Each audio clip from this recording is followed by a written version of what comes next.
Documentaire primé au regard rare sur la dérive autoritaire. Mes amis indésirables, partie 1, dernière diffusion à Moscou, est en exclusivité sur la plateforme Mubi dès le 3 avril. Bénéficiez de 30 jours gratuits de grand cinéma sur mubi.com/mesamis. Pépites d'histoire. Chaque mois, découvrez une nouvelle petite histoire de la grande histoire. Présentée par Gabriel Massé. Bonjour à tous. Cette semaine dans Pépites d'Histoire, je vous propose une surprise. Un double épisode consacré à l'incroyable découverte du tombeau de Toutankhamon et à sa malédiction. Et pour vous les présenter, c'est Emma du podcast Mystères et Légendes qui va prendre le micro.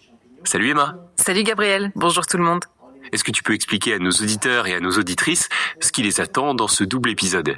Oui, alors, dans cet épisode de Pépites d'Histoire que vous allez entendre dans un instant, je vais vous raconter la véritable quête archéologique qui a mené au tombeau du célèbre pharaon.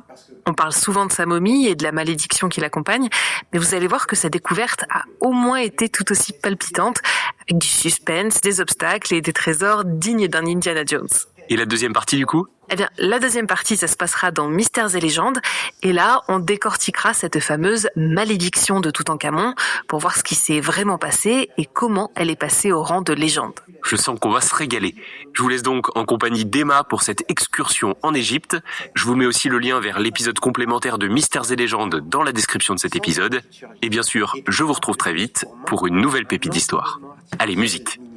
Sa conclusion, c'est incroyable. En 1323 avant notre ère, le pharaon Toutankhamon s'éteint à l'âge de 18 ans. Malgré un règne d'à peine 9 ans, il laisse derrière lui une femme et 2 filles, 2 victoires militaires et une réconciliation avec le royaume de Mitanni.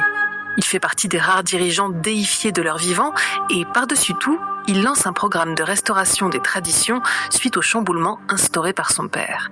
Un héritage considérable pour une vie si courte, mais ce n'est pas pour ses accomplissements que le nom de Toutankhamon est connu aujourd'hui.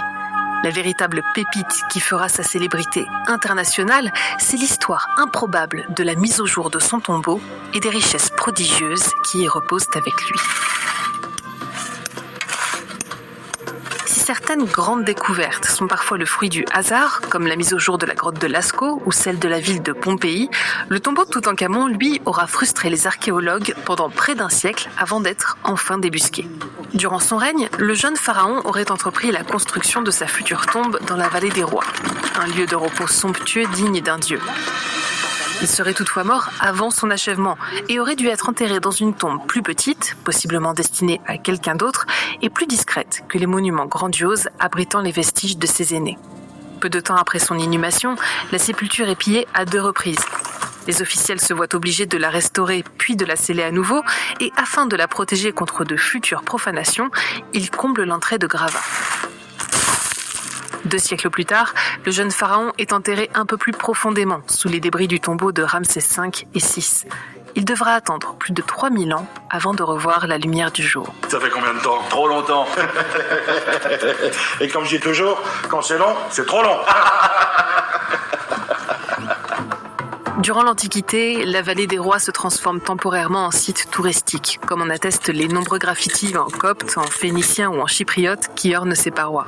Mais ce n'est qu'à partir du XVIIIe siècle que l'on trouve les premiers témoignages écrits de son exploration.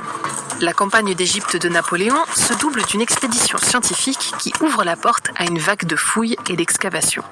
On découvre, entre autres, les tombeaux d'Aï, le vizir de Toutankhamon, et possiblement d'Akhénaton, son père.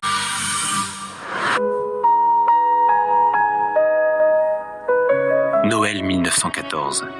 La Première Guerre mondiale dure depuis déjà 5 mois. Au début, dans chaque camp, on croyait que la guerre serait courte. Contrairement à une idée reçue largement répandue, les soldats ne sont pas vraiment partis la fleur au fusil.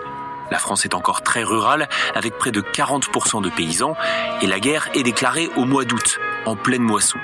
Quand la mobilisation a lieu, c'est une mauvaise nouvelle. Mais il y a effectivement cette idée que la guerre ne durera pas. Au moment des au revoir, on se rassure en se disant qu'on sera forcément rentré à la maison pour Noël.